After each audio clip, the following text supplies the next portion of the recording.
ഒരിക്കലും ഒരു പെൺകുട്ടി എന്നോട് പറയാണ്, അച്ഛാ അമ്മ പറയുന്നതിന് എല്ലാത്തിനും ഞാൻ ദേഷ്യപ്പെടുവാണ്, തിരിച്ച് പ്രതികരിക്കും. എനിക്കറിയാം ഞാൻ ചെയ്യുന്നത് തെറ്റാണ് എന്നുള്ളത് 100% അറിയാം. പക്ഷേ എങ്കിലും എനിക്കറിയില്ല, ഞാൻ ഇന്ന് പ്രതികരിച്ചു പോവാണ്, ദേഷ്യപ്പെട്ടു പോവാണ്.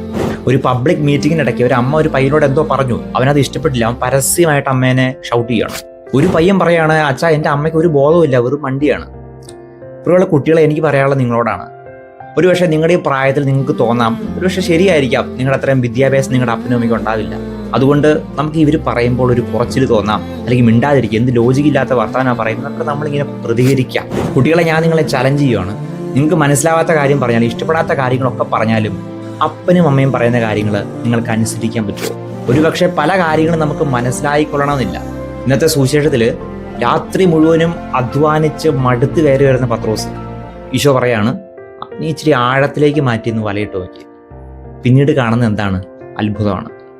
ഈ പത്രോസിന് വേണമെങ്കിൽ പറയായിരുന്നു, ഞാൻ ഇത്രയും എക്സ്പേർട്ട് ആയിട്ടുള്ള ഒരു മുക്കുവനാണ്, ഇയാൾ ഒരു തച്ചൻ്റെ മകനാണ്, ഇവൻ എന്ത് പണി അറിയാം, ഒരു ABCD പോലും അറിയാൻ പാടില്ലാത്ത ഇവൻ വന്നിട്ട് അങ്ങോട്ട് മാറ്റി, അത് രാത്രി മുഴുവൻ അധ്വാനിച്ച് കഷ്ടപ്പെട്ട് തളർന്നിരിക്കുന്ന എന്നോട്. അങ്ങനെ വേണമെങ്കിൽ ചിന്തിക്കായിരുന്നു. പക്ഷേ ഈ പത്രോസ് അതിനൊന്നും പറഞ്ഞില്ല. പത്രോസ് എന്താ പറഞ്ഞത്? ഞങ്ങൾ രാത്രിയൊക്കെ അധ്വാനിച്ചു എന്നുള്ളത് സത്യമാണ്, പക്ഷെ എങ്കിലും നീ പറഞ്ഞതനുസരിച്ച് ഞാൻ വലയിറക്കാം. അങ്ങനെ വല കീറുവോളം ഇവർക്ക് മീൻ കിട്ടുകയാണ്. ഇത് മാത്രമല്ല, അടുത്തുള്ള കൂട്ടുകാരെയും വിളിക്കുകയാണ്. അങ്ങനെ 2 വള്ളകൾ നിറച്ച് മീൻ ശേഖരിക്കുകയാണ് ഇവർ.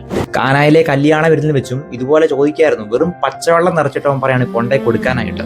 എന്ത് ലോജിക്കാ ഉള്ളത്? നമ്മൾ ചിന്തിച്ച് കഴിഞ്ഞൊരു എത്തും പിടിയും കിട്ടത്തില്ല. പക്ഷെ അവരനുസരിച്ചു. ഇതാണ് ഈ അനുസരണത്തിന്റെ കൃപ എന്ന് പറയുന്നത്.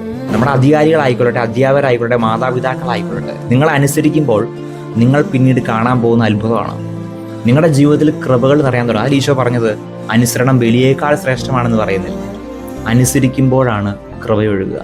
ഈ അനുസരണം ഒരു അടിമത്വമല്ല, തോറ്റുകൊടുക്കലുമല്ല. അങ്ങനെ ചിന്തിക്കണ്ട. അനുസരിക്കുമ്പോൾ നീ ദൈവകൃപയിൽ നിറയുകയാണ്.